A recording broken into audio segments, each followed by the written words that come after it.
Hey folks, it's us, podcasting wonderkins John Bishop and Lucas Southworth. Although this is a podcast about cars, it is not age appropriate for the target demographic of these films, as we usually end up talking about the reproductive organs of Lightning McQueen. Alright, now let's take a look under the hood.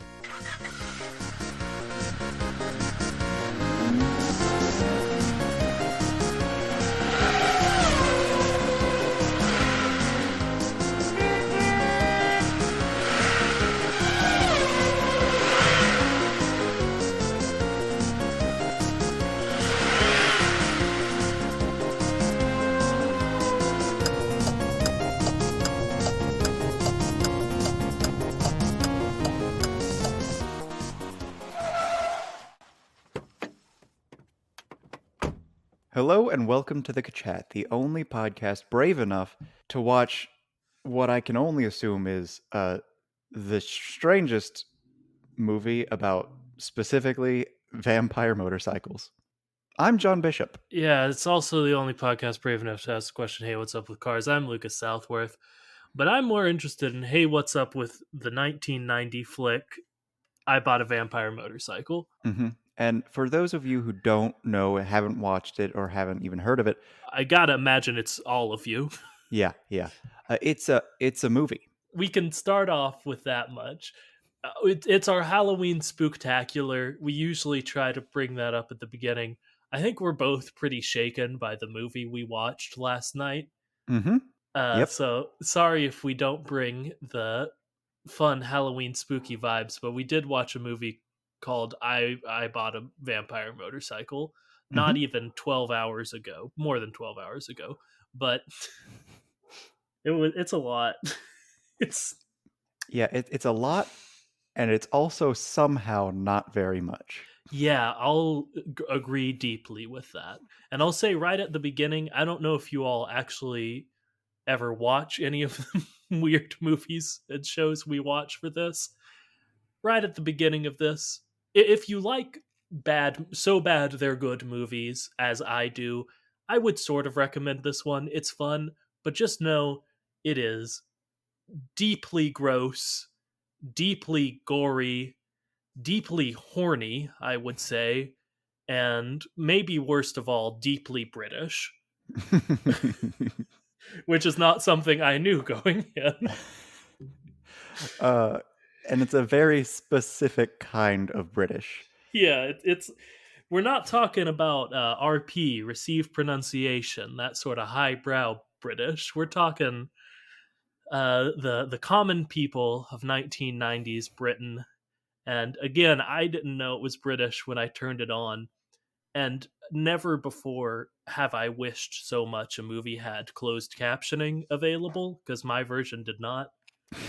I gotta imagine I caught maybe half to 3/4 of what they were saying.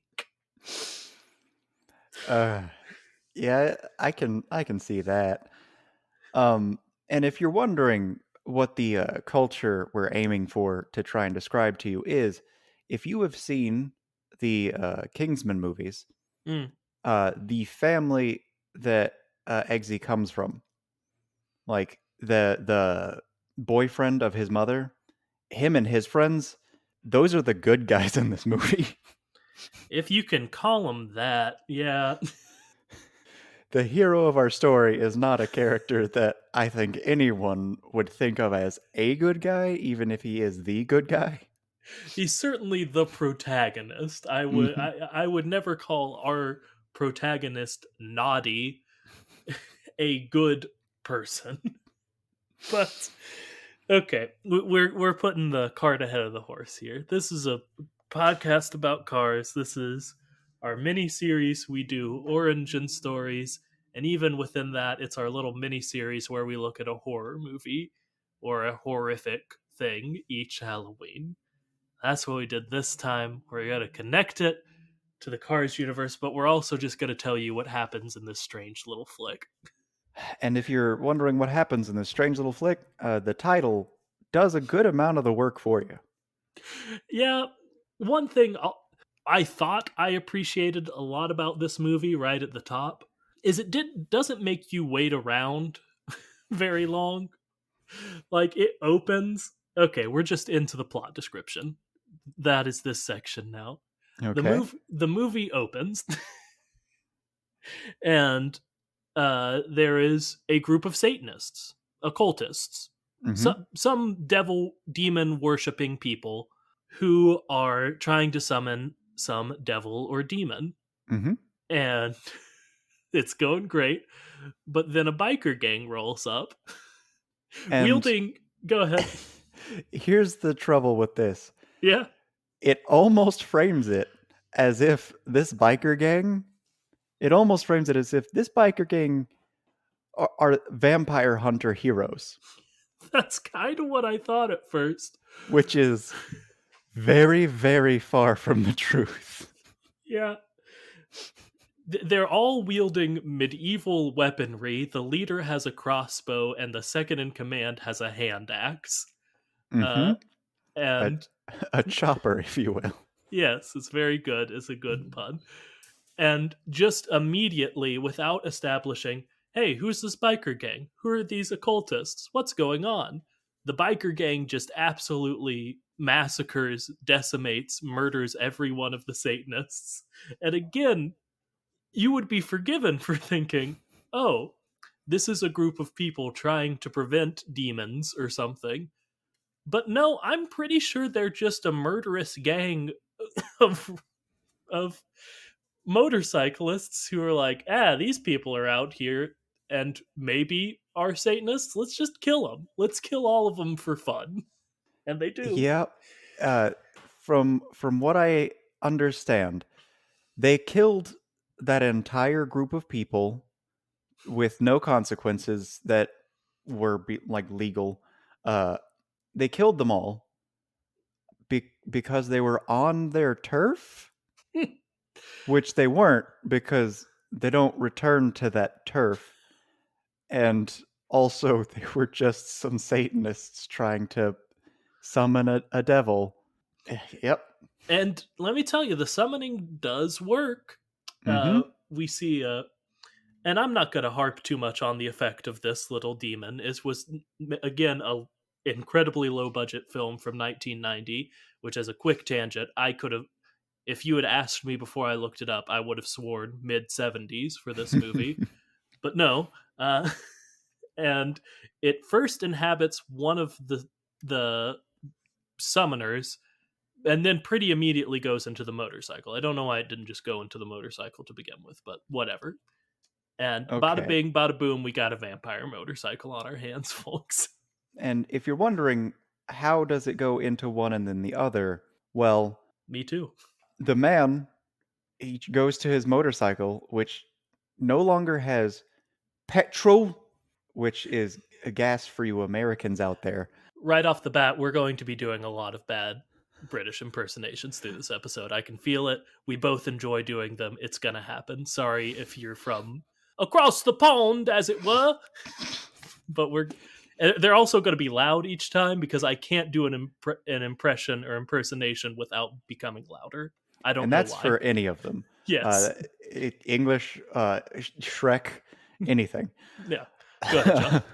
So the vampire hunter who's not a vampire hunter and is just the leader of a gang who's a bunch of psychotic crazy people, he fires his crossbow into the motorcycle, which it gets rid of the petrol, done it. So it's empty. The tank's empty, and this newly summoned demon devil thing is in a guy, and it has a red eye in the man because it's on the poster and it's a visual, I guess. So that's a thing. And then he goes there over there and he's like, I'm gonna start my motorcycle because for some reason zombie demon is a motorcycle enthusiast. Everyone in this movie is. Yep, everyone. So he goes, oh look, the gas tank has a hole in it because of the crossbow that guy has for some reason. And the solution isn't to like patch up the tank, it's to fill the tank that, yes, still has a hole with his blood. He just opens up his neck and bleeds into it, which is why it becomes a vampire and not just a demon. Yeah, I was confused about their terminology a lot. Mm-hmm. because I know vampires are like, of that same world, but they're usually very clear delineations between them, but Mm-hmm. sort of interchangeable in this movie. Yep. So that happens, and then this bike works because it got some blood, which okay. So I don't really know where to go from there because one more event really happens within the next like 2 or 3 minutes of this opening of the movie, and then that's pretty much 90% of the story. Yeah, I wrote down as a note, it only takes 7 minutes to possess the motorcycle, which was a huge positive in my thought, Hmm. because I was like, cool, we're just gonna get to it. Here's the vampire motorcycle. This is the pace they're gonna have the whole movie. No, it is rapid fire for the first 7 minutes, and then it comes to a screeching halt with the introduction of our heroes, I guess, Nick Audie or Noddy and his girlfriend Kim, whose name I didn't learn until 45 minutes into this movie. That's fair. That's fair. Um, there's also one other named character whose name is emphasized several times, and then you'll learn his name, and then you won't need to have known his name. Baza? I'm pretty sure it was Buzzer, but yes. That's what I said. That is the correct way to pronounce it, John. I went to the theater school. Uh, uh, yeah, so basically it goes how you think. Noddy, our main character, buys the vampire motorcycle, so he has bought a vampire motorcycle, as the title implies. And like it murders his friend Buzzer or whatever, and like that's fine. Because he stole his petrol cap. And that's fine. And okay. Real quick before we get to the two dream sequences in a row, Hmm. there is one more character you should know about, and that's Inspector Cleaver, who is my second favorite character. No, third favorite character in this movie. I just gotta say, they made a choice with Inspector Cleaver Yeah. that I respect, and it's a very strong choice.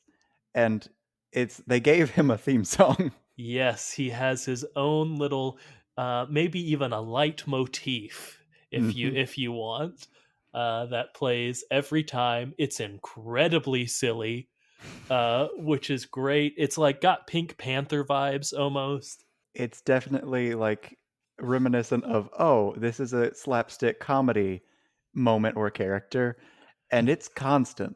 If he is in there and it's like focused on him, this sound or song is playing. Including when he is bringing Noddy into the grisly, blood everywhere apartment of his murdered friend and showing him his severed head. Like they're like, no, he's on screen. We got to play the silly song. It's gotta be funny because he's in Inspector Cleaver. And as I'm sure you can see where this plot point will come back. It is hard established. His breath always reeks of garlic. And he doesn't know it. Yeah, I'm sure you already get it, but like, yeah, that comes back. It comes back several times, and one of the times is just to be like, it's so powerful, it inspired part of a nightmare. Yeah, so let's get to those nightmares, Johnny. Uh, one, to continue our talk about the his theme, it does have one of my favorite jokes in this movie. I can't even tell if it's intentional, but the doorbell rings. Kim goes like downstairs to answer the door, and you can hear like, "Hello, I'm Inspector Cleaver," and you can hear his theme, but it's a little bit muffled and muted, uh, as if it's generated from like downstairs and through a few walls. And like, I don't know if the sound was just bad there. I'm not going to give the movie enough credit to say that was on purpose, but if it was, that made me laugh a lot. Actually, that was a good joke. Oh, if there's one thing about this movie that is just stand out, it is the sound work. Yeah, And I mean that in a good and very bad way. Yeah. If we didn't say, it is supposed to also be a comedy. It is a horror comedy. So it's trying to make jokes and it makes me laugh. Those things very rarely intersect, though. Uh, but, John, tell us what happens. Actually, I want you to tell us what happens in the second dream sequence because I don't want to do that. So I'll tell us what happens in the first of two back to back dream sequences. Okay, but I do want to preface. I want to say the very first part of the first dream sequence. Yeah, go ahead. Okay, so a girlfriend goes down, and she's opening the door because a terrible boyfriend is being terrible, Yeah. and he at this moment immediately starts drinking and smoking a joint. Hmm. That's important. All right, you go. Yeah, and then just the inspector comes in, and it's a normal scene for most of it. Like he's just asking more questions about his friend Buzzer's death and if he possibly could have had something to do with it. Uh, and then just right at the end, he hands Naughty a bag and said, "Oh, Buzzer wanted you to have this." And he hands him the bag, and he opens it up, and it's Buzzer's severed head, and it yells at him, and then he screams and wakes up. It's Uh, great because this happens twice, but you'll figure out the other time.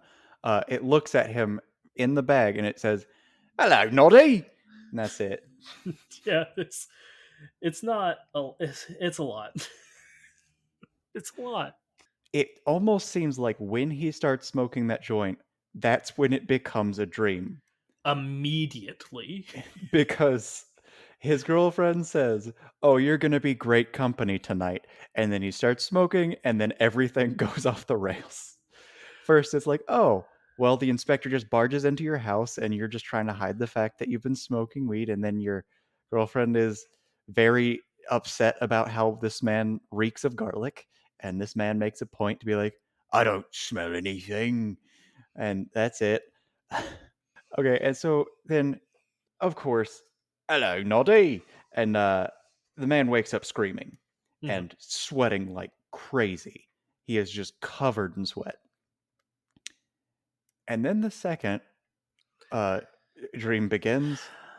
I've got to establish. First dream sequence, you could say, maybe affects the plot or the storytelling in that Naughty is acting like Buzzer's death didn't bother him, but it is. Second dream sequence does not impact the story whatsoever. Go ahead, John. So the scene opens on a butt. We're staring in a toilet.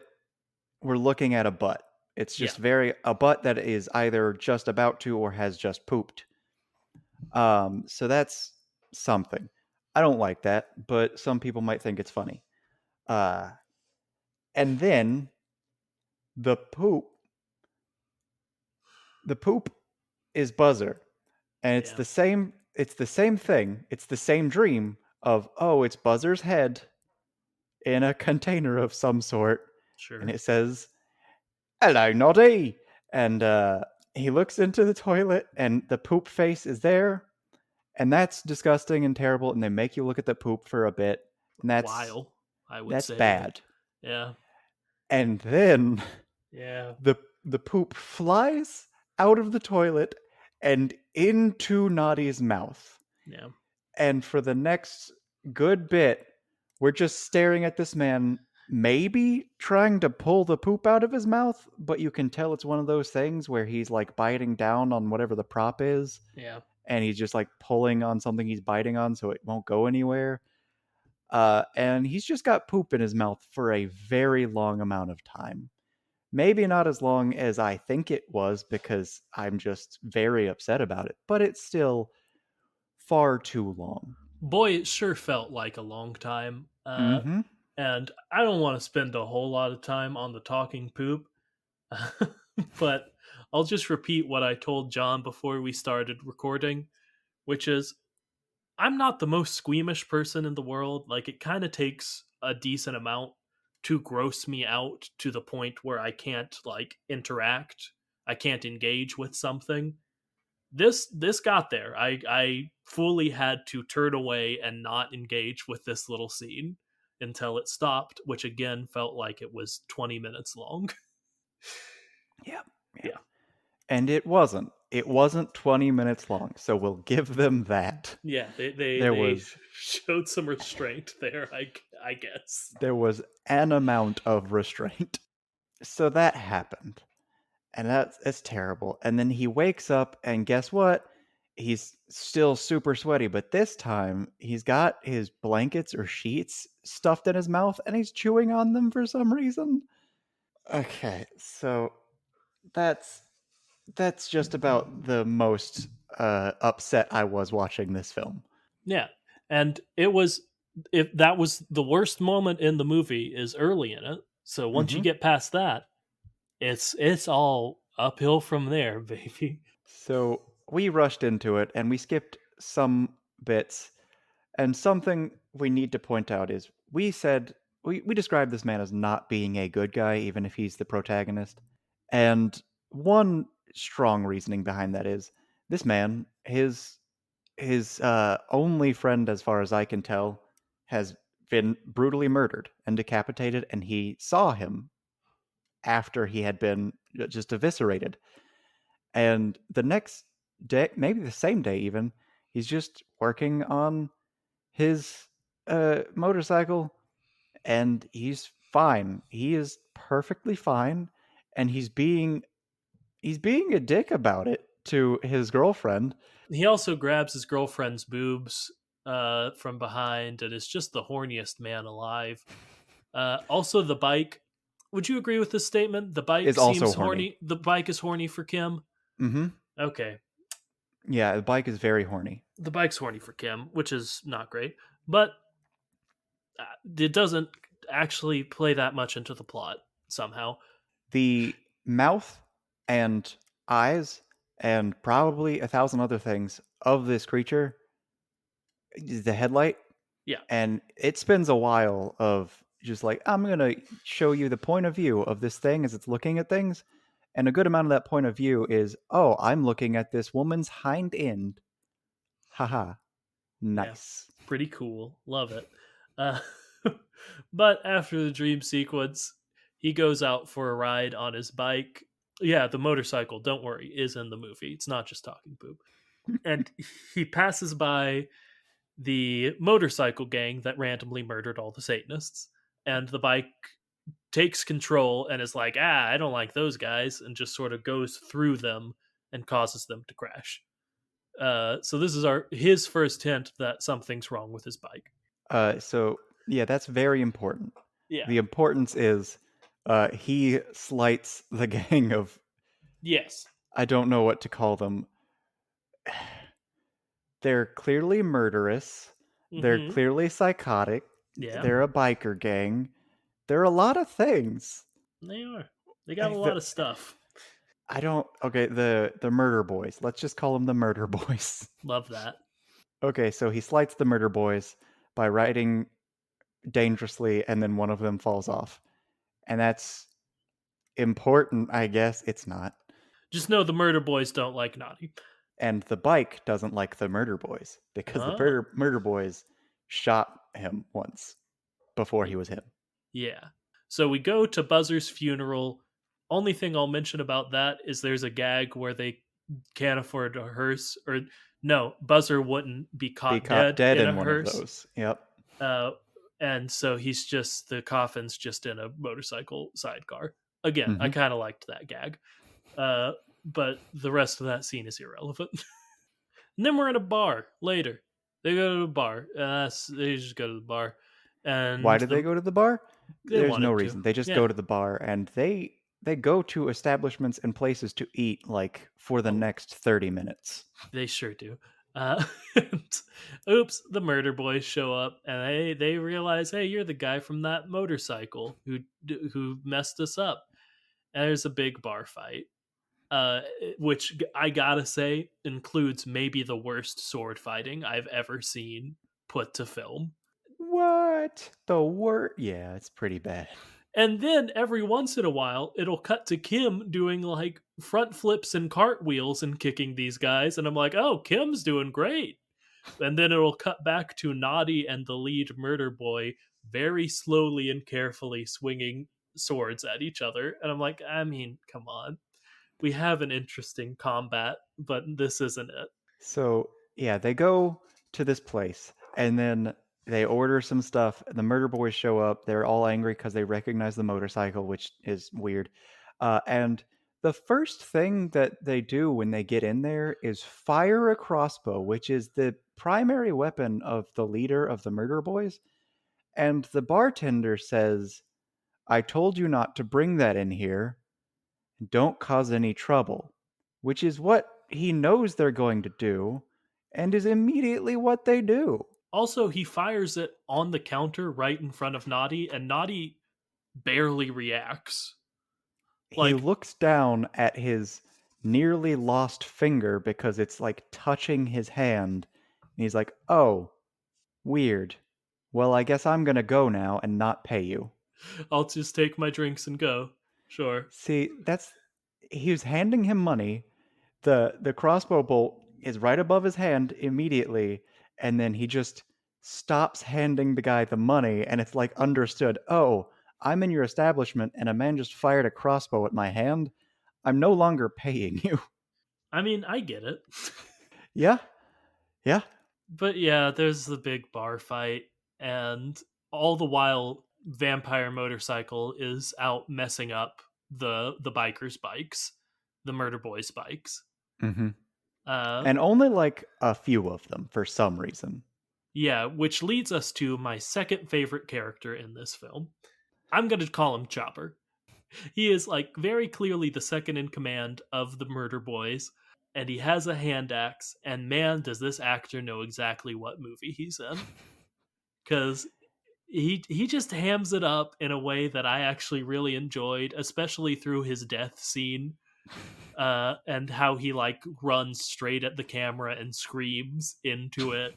I don't know. This guy's weird, and I liked him. He makes strong choices, and they're very strong. Yeah, at least like so bad they're good movies have to at least be interesting, and this one teeters on not being interesting for so long that hmm like him coming in and doing that brought me back in for a while. But yeah, they get out, they go try to get Indian food. Chopper dies at some point. I can't the this Lucas, it part of the was it movie. was Chinese food. I apologize. Chinese Because food. you're forgetting one of the best jokes they don't even say out loud. The restaurant, it was Fu King. Ah, classic.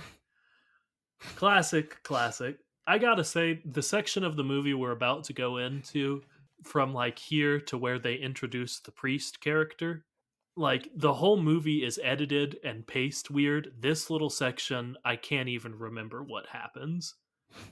Like, the bike murders a bunch of people, including most of the murder boys.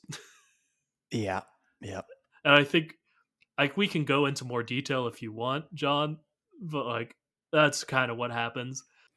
The bike decides what she says she wants shrimp or something, and she Garlic wants it shrimp. with extra garlic. Yes. So the bike is like, huh, no. And he rides off with her and then knocks her off, and this is where the internal logic of this movie Mm-hmm. really shines. Yeah. She gets Okay. knocked Yeah. off and is almost killed, and then it finally notices that she's wearing a crucifix, and then decides to leave her alone. Yeah. That Never that. mind the fact that she was wearing it the entire time she was riding it. I'll go ahead and say that was the question from Liz. Was does it only matter if it sees the crucifix? Which yes, it seems that way. Yep, Fully. because it straight up knocks the crucifix to the ground Yep. and pushes it away from someone, and that's just it. Yeah. Okay, so Kim is now in the hospital for pretty much the rest of the movie because she fell off of the motorcycle and then it wanted to kill her but didn't. The the biker gang is completely killed except for the leader who gets something shoved into his butt. Classic. And then when he goes to the emergency room, she says, "Take a seat," and he says, "I'd rather stand." That's what we call in the industry a joke. And then Detective Cleaver shows up and immediately says, "Get that out of your butt, but also I'm arresting you right now and haha, I'm going to make fun of your pain." Yeah, which is something that continues. sure does. But then the shining light in this movie for me, the priest, who I think is literally just referred to as priest or the priest the whole time. I don't think he has a name, is introduced, He's also referred to as Your Holiness which is and incorrect. Father. And a vicar, which is also incorrect. It Yep. is corrected. He keeps being like, that's not right. But Nadi finally realizes that his motorcycle's a vampire because it brings home a severed leg. Hmm. Of someone who had the audacity to give a demon a ticket. Yeah, that's just not it, you know? Oh, also, the bike kills a random sex worker, which was entirely unnecessary and tertiary to the plot. Uh, but he's like, I gotta go see a priest about this. And he sees the priest, and the priest is pretty normal for a while. He's like, I don't believe you about your vampire bike. So he comes and he sees the bike. He describes possessions as being out of vogue. Yeah, he's like, that don't happen. Demons aren't doing that no more. They don't possess people anymore, and they don't ever do technology. That'd be ridiculous. So he comes and he says, I'll look at the bike, whatever, man. Uh, and again, this is one of my favorite actual intentional gags of the movie. He's like, get on my motorcycle. And the priest is like, no, I couldn't be caught on that thing. And he goes to get his own vehicle and he pulls up with like a much radder, cooler motorcycle and a helmet with angel wings on it. Now I gotta say, this is important. It is a tricycle, Yes, and that's great because even if this wasn't intentional, Holy Trinity, Holy baby. Trinity. I'm going to pretend it is. uh, Because I really I'm hope it is. I'm trying my hardest to give this movie credit, because also in the it might be here, it might be later, I can't remember, but in the scenes of them traveling to his house, you know, like a star wipe, John. When I say that, are you familiar with what that means? My second favorite editing choice of this entire film. Yeah.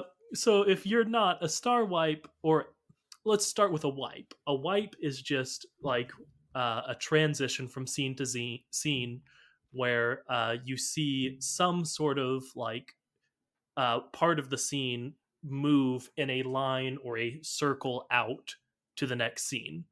A star wipe is a very sort of like cliched version of this where in the shape of a star it transitions from the middle to the rest of the screen.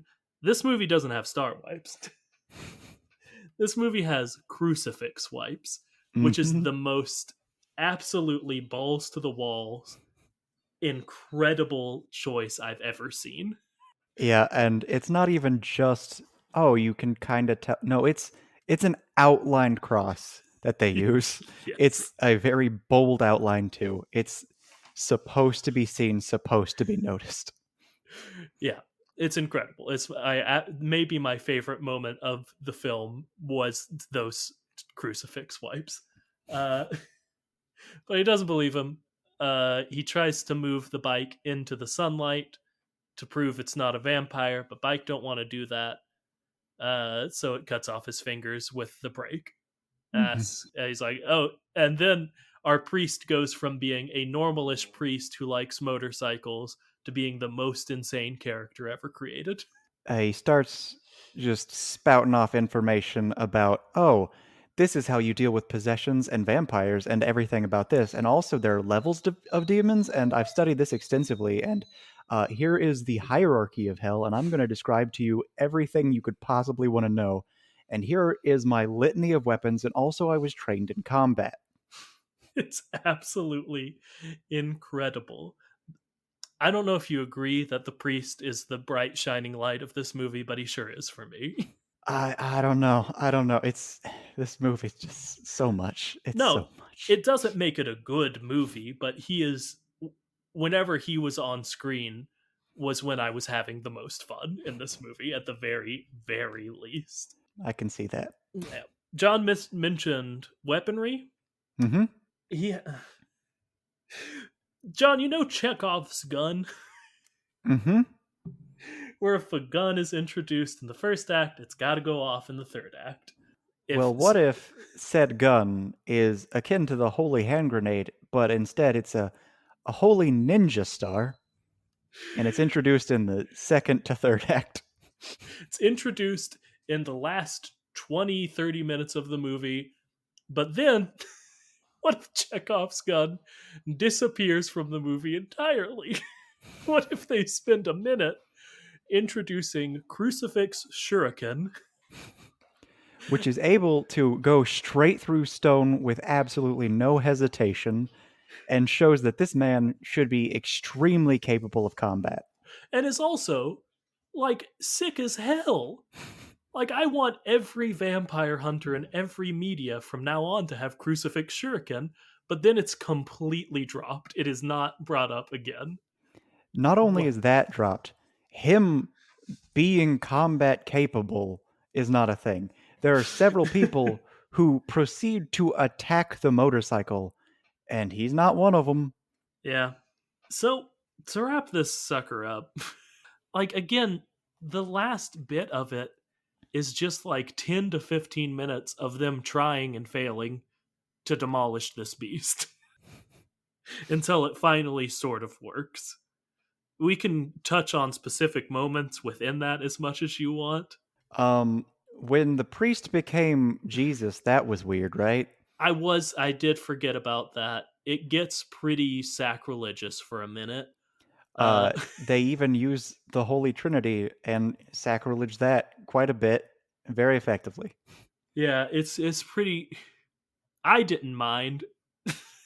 As I was watching, I was like, I bet John doesn't care for this bit. It was, it was upsetting. Yeah, yeah. He So so the man, he's doing the exorcism, but of course it's not just a run of the mill demon. It's one of the lord demons. So it's gonna have more strength, which means that the exorcism doesn't work, and then it throws him against the wall and crucifies him. he gets some stigmata. Yep, Yeah. he's got stigmata and he's got the thorn of the crown of thorns, and then he gets a holy glow about him, performs a far more special exorcism, and it works. But then it doesn't, and then nothing ever comes of that either. Yeah, like Liz and I were very confused about that moment for a lot of reasons, but mostly because it just sort of he says like enough in like a with like sort of like a divine reverb verb, and then it smash cuts to him just being fine. Like it doesn't show him like breaking free of the things that have impaled him in the hands and the barbed wire around his skull. It just has him standing on the ground normally without any injury Hmm. immediately after that. With an ethereal holy glow about him, and he's still wearing the crown of thorns. Yeah, yeah, yeah.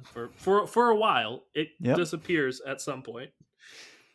And then it works, and they're like, "Oh, we're fine now. Oh, we're chill. We're everything's good." And then it morphs into its secondary stage, which just means a bunch of gun thorns pop out of it, which is, from what I can tell, its primary method of killing is these weird gun thorns that just appear. And by gun thorns, I mean they're like just spikes that also fire bullets.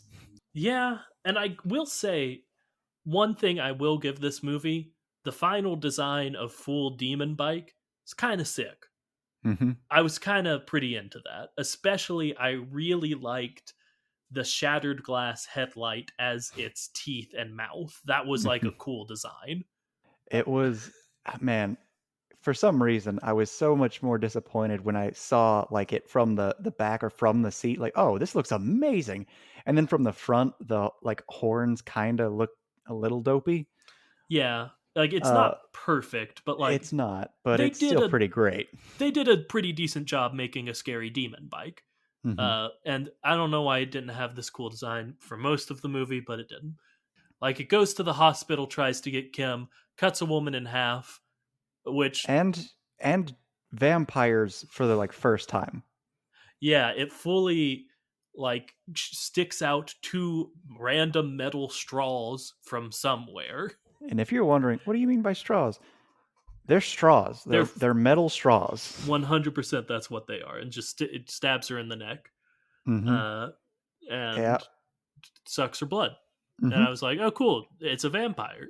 Like you've been claiming it is this whole time, when more it just eats people for the first part of the movie. It murders a lot of people in strange ways. The way it does Chopper is the spikes appear through him and keep him on the bike, which I thought was neat. And then it throws him off and he hits a metal fence, and immediately the metal fence warps into his body in a ridiculous way. But yeah, it tries to kill Kim. She spends what seems like half an hour trying to get her crucifix from the ground. Well, she waits and watches it murder a few people. See, I Then, was going to say, it seems like half an hour of her in bed or just generally not moving and screaming. yeah, And then there's like 30 seconds of her trying to do something. yeah. Which, again, we've seen her do flips and stuff in the bar fight. Kim is capable until she's not. They need her not to be. Hmm. We move on from the the hospital to our first fake out of the bike's death, where it just sort of finds Naughty. Yeah, it immediately leaves. It leaves the hospital. Cleaver's in the hospital for some reason, and he's like, "Oh, she's upstairs," and the bike just goes by, and they're like, oh no," and then they just ignore it, and everything's fine.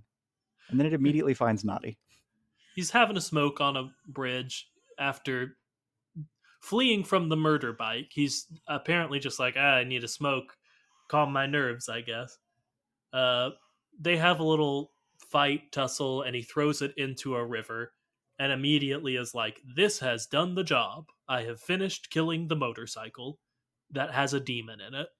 In his And defense, there was a super ominous red glowy eye that then follows him and turns off anytime he looks at it. I guess. But as a fake out, it chases him to a gym, which is the location for our final showdown. Which it's such a specific choice that they make in this one, because it's just a bunch of weird buff dudes who are like super nice and also super mean, and they're like really aggressive. And immediately, if anyone's like, "Oh, but I'm in danger," like, "Oh, let's help you." Yeah, so he goes there. The bike follows him around a little bit. Eventually, Kim, Inspector Cleaver, and the priest arrive. And we get to our second fake out of the motorcycle dying, which just occurs from Naughty beating it in the headlight like 3 times with something vaguely heavy looking. Hmm. And Yep, like, that's I, it. the priest is there. Like, the priest knows the vampire demon rules. He knows that just bludgeoning a vampire or demon to death isn't a thing. I understand that it's in a motorcycle, so maybe you're like, if I disable the mechanical bits of the motorcycle, that would be enough. But I don't know why anyone thought that would work. See, much worse than that. Not only did someone think that would work, but someone else thought it would work after that, Yeah. and then someone else thought it would work after that. If only there were some specific crucifix weapon that we could have brought out to kill the motor, or at least try to fight the motorcycle. But no, because then we move into a secondary room into the gym, and there's a sun lamp. Hmm. I can't stress enough that we've seen the motorcycle in the sun in this movie. We It have, doesn't like to work in the sun, though, which is a choice. yeah, I guess. But there's a sun lamp, and it doesn't like the sun lamp, and it knocks the plug out from the outlet. Oh no! But then they just put it back in, and Cleaver almost dies, but then, yep, you guessed it, his garlic breath saves him. That combined with the crucifix from the priest and Kim push it into the sun lamp, and it melts. And if you're wondering, what do you mean when it just melts. Yeah, it Like melts. over the course of a few minutes, this thing bubbles, turns to liquid, and just is a piece of paper by the end. Yeah. And then in one of the weirdest editing choices of this movie, they look at it for a second, smash cut to the garage of Naughty, where it's just later, I guess, and he's filing down a bolt, I guess, for some reason. And we assume it's later because they're patched up. But what's that in the background? It's the tank. They kept the tank, the petrol tank of the motorcycle, which was the whole thing. That's where the blood went. That was the part that was bad. But they Mm-hmm. kept that. They make a stupid joke on what to file on their insurance claim. Naughty cuts his hand on again. Do you know why he was filing down a bolt? I couldn't say. Okay. Um, Is that a thing that makes sense to ever do? um, I want to say that I could think of a situation in which the answer is yes, but the older I get, the more I'm pretty sure that's just nonsense. Okay, sure. He cuts his hand up real bad, and he grabs a random rag to clean it up, and Kim's like, "Gross! That thing has oil and stuff on it. Don't put it on your wound. Let's Mm-hmm. go clean it up inside." And he places the rag directly above the demon petrol tank, which I'm pretty sure melted a minute ago, but whatever. They had to And change the tank out because, the hole in it. sure, why not? The blood falls into it, and the motorcycle uses its psychic powers. It's got psychic powers that are established pretty late in the movie uh, to bring the whole rag in there, and then the movie ends. And that's the movie. I'm sorry we took 45 minutes or more of our Cars podcast not talking about cars and telling you the plot of this bad movie. But it's wild, and that's kind of the fun part for us of the origin story episodes. Or engine, I apologize. And that's what happens, and I bought a vampire motorcycle. Before we move on to cars, John, I have a trivia question for you, actually. Okay, okay, okay. One of the actors in this movie has, I can guarantee it, been in several movies you have seen. Do you, just with that information alone, do you have a guess of who it would be? And I'll keep giving hints if as you need them. You're not going to get this. This is just my favorite fun fact about this movie. All right, give me the first hint. I'll give you sort of two. First is you wouldn't have seen his face, but you would be familiar with his voice. And I can narrow down the amount of movies he's been into somewhere between 9 and 11 movies. Okay. Are they Star Wars movies? They are Star Wars movies. Very good. And I'll just go ahead and tell you the priest is played by Anthony Daniels, who is C3PO. Yep. He's C3PO. C3PO's in this movie. I was thinking it's probably going to be like either the priest. Well, I was thinking first, you know, uh, Detective Cleaver. And then I was thinking maybe the cops, Mm-hmm. because like any of the cops, maybe. But yeah, that makes sense. Yeah, and like I looked it up on his Wikipedia page, and at least when it comes to movies, he has only ever had 3 roles in movies that weren't related to Star Wars in some way. Like, Okay. that's it. He was the voice of Legolas in an animated Lord of the Rings from 1978. One other part, and the priest from I Bought a Vampire Motorcycle, and then the rest of his film career is as C3PO. I mean, that's fair. Yeah. And like it's not even I can't spend too much time on this or I'll just spiral. It's not even before his Star Wars fame. This movie was made in 1990. So this was in between the originals and the prequels. So he was I don't know. I don't know. He Okay. didn't need to do this for money is what I'm saying. This was a passion project for this man. Apparently. But John, this is sometimes in name only a podcast about cars. but let's not have this be one of those episodes. It's not going to be hard for us to connect this to Cars. We literally are, well, you literally already have a theory in which motorcycles are the vampires of the Cars verse, which is why we were so excited that this movie existed in the first place, because Mm-hmm. you had that theory before we knew about this movie. Yep. The question is, how do the vampire motorcycles, how do they translate into human other vehicles? Yeah, because that is what I was struggling with, because they never really touch on at all the sort of transformation infection part of a vampire story, you know? Like Mm-hmm. whatsoever. Like we get one vampire in this movie and it's because some folks, devil worshippers, we I know we're calling them hundreds of different things, but I don't know what to call them. Summoned a demon and it went into a motorcycle.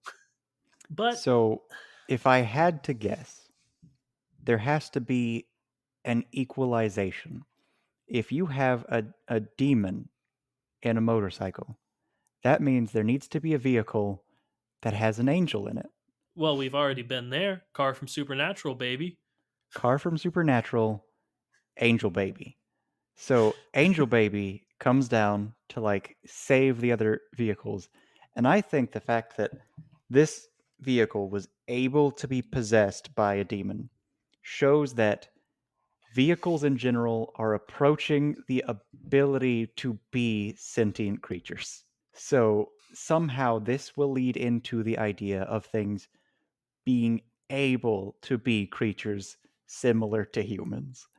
So I think that just there's going to be some sort of holy war, and then people will come from cars. As they must. Mm-hmm. As that's what is described in Revelations.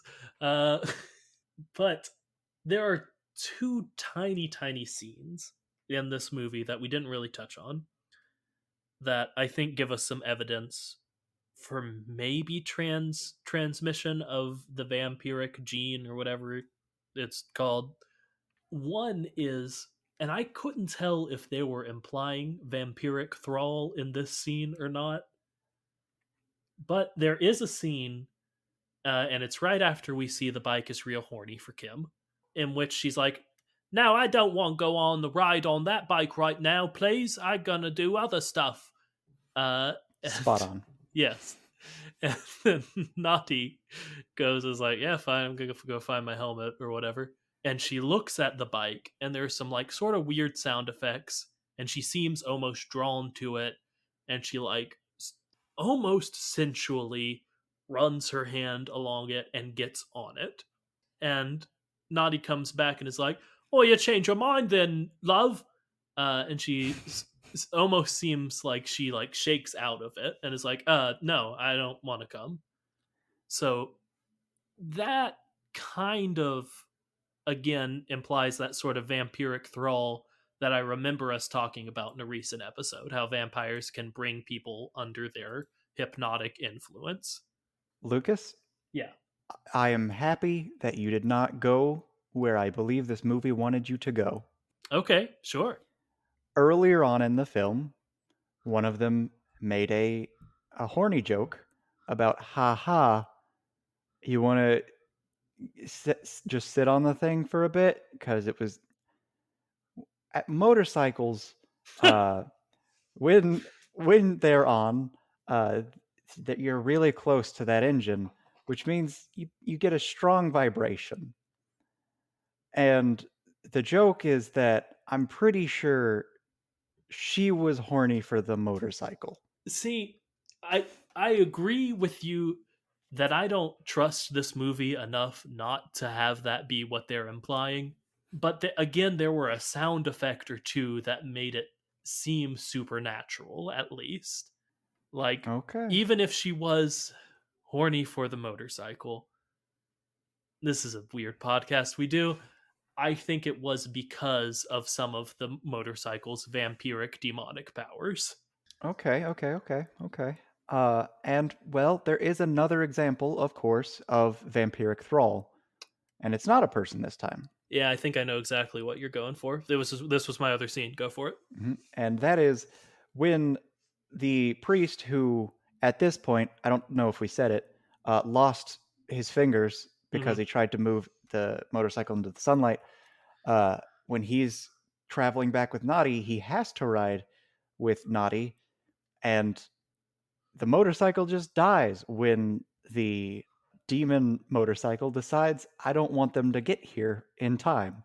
So he just wills the other motorcycle to just stop. So clearly, this motorcycle has some sort of link, thrall or otherwise, to this motorcycle it spent some amount of time with. Yeah. So we've got an example of the motorcycle having power over humans and an example of it having power over other vehicles. And even doors. Yeah, it can psychically grab rags, open doors, do some other stuff. But I said that as if I was coming to some larger point, and I think it was the end of the point was humans, vehicles become one, but I didn't have a middle part for it. Can you help me out, John? I think it just shows that there is some sort of similar connection of you can't control the will of something if it doesn't have a will, and Mm, it clearly made the other motorcycle want to not run anymore. yeah, yeah, okay. I think that's absolutely fair. And I think, okay, here I've gotten my part of the point also. If he can, like, put his will, his thrall on both vampires and people, that to me also implies that he could maybe convert both other vehicles and people. Uh, and I think a vampire motorcycle converting a human would make them at least a little mechanical. In the same way, it converting another vehicle would make it more sentient and like person like. Hmm. So I guess what I'm getting to is maybe that cycle just keeps going. The humans that are converted just keep getting a little bit more mechanical, and the vehicles that are converted just keep getting more and more sentient and person like until we meet in the middle. They're indistinguishable from each other. Boom, there's Mater. Okay. Now, what if it's worse than that? I don't like it, but it probably is. Go ahead, John. What if it's just vampire has sex with lady? I see where you're coming from, John. And that, like, yeah, the motorcycle was horny for Kim, and I see your argument that maybe Kim was horny for the motorcycle. So maybe we have a Titan situation on our hands. Yes, we know about Titan. You don't have That to. was the goal. The goal was Titan, but then this instead. Yeah, it's only out in theaters right now, and quite frankly, I'm not going to pay to sit and be forced in a dark room to watch that movie during a pandemic. So once it's on streaming, we'll do an episode on it. If you don't know what we're talking about, count yourself lucky. That's, yeah, maybe the motorcycle, once it's back to life, Kim is understandably like, you know what?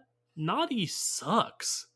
He All he does is insult her and call her dumb and treat her like an object. So maybe she's like, this motorcycle's actually cooler than my boyfriend. And Okay. she enters a consensual relationship with the motorcycle. They have a baby. Now, do you want to hear my third theory, which I think is the most likely in this scenario of how do other vehicles exist that are people? Go for it. What happens when you get bit by a vampire and it doesn't kill you? Oh, yeah, Naughty becomes a vampire. Yeah, you become a vampire if you are bit and not killed. Now, the fangs touched. I don't know if they ever broke skin, but it seems like they would have. Yeah, Even if they didn't, he several times got big old gashes on his arms, legs. He got tore up by that motorcycle. He's got some vampire venom in him, probably. yeah. And then I guess my description of he becomes slightly more mechanical happens is the continuation of that. And if you're Or wondering how we think that might even look or anything, I think it's going to look kind of like the reverse of that melting vehicle. Yeah, it won't look pretty. The first ones aren't gonna look good. But It's going to take a while. okay, I've got one more theory for us. All right. You know what this motorcycle reminded me of, John? Uh, Ghost Rider. No, but that's fair. Uh, it was the tire from Rubber. I Okay. I think this motorcycle and the tire from Rubber have a decent amount in common. They both have psychic powers. They're both horny for human women, and they're both psychotic murderers. So I'm gonna go ahead and just say I bought a vampire motorcycle prequel to Rubber, and this is just something that happens sometimes. Rubber is just another instance of a demon or something getting into a wheel or a vehicle, and then from there, our Rubber theory happens, and our Rubber theory was just, hey, yeah, at the end of Rubber, there is a vehicle uprising, so Yep. bada bing. Yep. Sort of a choose your own theory here at the end. Mm-hmm. Let's see. Let's at least to be fair, both choose our favorite. Rubber's too easy, so I'm not gonna go Rubber. I also don't want to do the sex with a human woman. So I guess yes, I like yours where Naughty is secretly infected. Now we could combine our two favorite theories. My favorite theory is that there is a consensual sexual relationship between the motorcycle and a woman. Yeah, okay. No, I'm gonna get there. The motorcycle, either Naughty's just transformed or the motorcycle fully transfers his consciousness into Naughty. Then they have sex with Kim and bada bing, demon spawn motorcycle baby. Yeah? Ooh, close. I was thinking Naughty is now infected with the virus, but remains human. But the baby that comes out of him and his girlfriend's relationship is half motorcycle. Okay, yeah. Why not? Sure. We gave you several. Pick your favorite people. Watch this movie or don't. I don't know, man. It's a really personal choice whether you want to watch this or not. I think you hearing us talk about it, you know if you want to watch it or not. But, John, now we come to the part of the Origins where we do the rankings. All right. How good was the movie? Okay, I'm going to give it two rankings on how good it was. Because just a pure how good it is, 1 out of 10 stars. It's an absolutely horrible movie. How much I enjoyed the movie, again, as a person who enjoys so bad they're good movies, a 6 or 7. Like, there are better so bad they're good movies, but this was fun. And some of the things that I think were meant to be funny were funny, and a lot of the things that weren't meant to be funny were also funny, which is a great mix in a so bad they're good, in my opinion. Okay. Now for me, Yeah, I'm going to say 3 out of out of 10. just purely as a movie or as a so bad they're good, because that's As either a movie, okay. That's because pretty I'm high. deeply upset with how well made this movie was. Because what this says to me is that clearly it was a not well made or well written movie, like from a continuity or from a does this make sense standpoint, but also like the production value is weirdly high. Like At times. knowing how making a movie works, Yeah. it's deeply upsetting to see that this movie was made. Clearly, this movie had a lot of work put into it. I'm not going to say it was high quality work or that the decisions that were made were good, but as far as movies in general as a whole go, there are worse movies, and this movie was unpleasant to watch, but it wasn't painful to watch. Yeah, and one last stipulation on mine.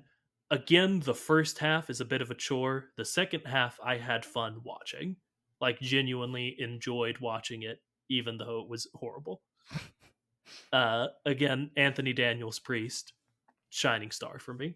I thought for a second that his name was Anthony Daniels Priest. Oh, that's fair enough.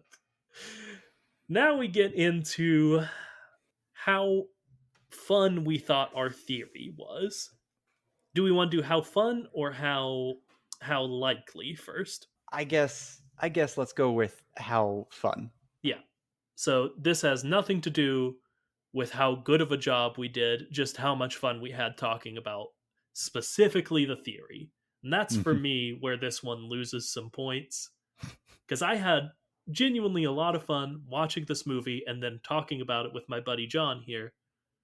The theory, as so often happens with these sort of one to one, like, yeah, it's a vehicle that's alive. It's just like, yeah, it's a vehicle that was alive. It takes over. It's even alive at the end of the movie. So it just takes over and then Cars happens. That being said, the fun weirdness of the movie rubs off a little bit on the theory enough for me to give it like a 4 or 5. I'll say a Okay. 5. So for fun, I'm gonna go with this movie was too absolutely bonkers for me to be able to theorize and not just think constantly, boy howdy, this movie was weird. Yeah, sure. So I'm gonna have to say it was like a 5. Fair enough. Then we go into likelihood of our theory, which, as I always point out, does not mean how likely we think the creators at Pixar are going to be like, man, y'all got it. What? But just how good of a job we did making it make sense with other stuff we said. So this one, I mean, we've already said motorcycles are vampires. Mm-hmm. It's not going to be another 10 out of 10. It's not a It's 10 out not. of 10. The magic isn't the same kind of magic. Yeah, but it's no lower than an 8 for me at least. I was gonna say 8. Yeah. Let's see, what else have we given an 8? Let me look here. Wally, yeah, we did pretty good with Wally. Our two tens were Rubber and Maximum Overdrive, and it's not Rubber and it's not Maximum Overdrive, so I think 8 out of 10 is good. Yep, I think this is an 8 out of 10 because living creature inhabiting a motorcycle, it's a vampire motorcycle, which already fit into our theory beforehand. That's all well and good. But also, like, it's a demon and it's a vampire, and there's no just like normal living creature or living creature that has some sort of magic that might evolve it into a human. Yeah. Because demons tend to only become more demon. Yeah, that's the big failing of our theory is we maybe worked out how more people get infected with vampirism. We Mhm. did not then convert that from okay, they're vampire cars, but they have to be normal cars. So Yeah. it's fair. But yeah, that was our episode on I bought a vampire motorcycle. I sure had fun, and I hope you did too. I don't know why I said fun like that. But who cares? Thanks so much for listening. We sure do appreciate it. And we appreciate it every time. Some of you have maybe listened to every episode. We don't have data on that, so I can't say it for sure. So I don't know why I did say it. Anyway, if you want to reach out to us, give us some ideas for episodes. Maybe you have a movie or a series you've been thinking this would be perfect for origin stories, or you have a historical event that you've been thinking they got to do a moments in herstory about this. We want to hear it. So you can send us an email at our email, which is thekachat@gmail.com, or you can tweet at us and follow us on Twitter at thekachat. Neither of those have a hyphen in there, even though we got a hyphen on our name. Ain't we a stinker? John, say your stuff that you say. Thank you for listening. Remember to like, comment, subscribe, rate, and review. Tell anyone and everyone you think might be the least bit interested in this kooky, crazy, strange little podcast. And until next time, remember to float like a Cadillac. And sting like a beamer! Because it's a Halloween vampire episode. Could you Blah, tell blah, that was blah. a vampire voice? Yeah, yeah. Okay, great. At first, I thought it was going to be proper British, but it wasn't. It was Yeah, vampire. it's because we've been doing it the whole time. Well, Governor, good day. Cheerio, pip pip to doodly doo. Double decker buses, Ringo Starr.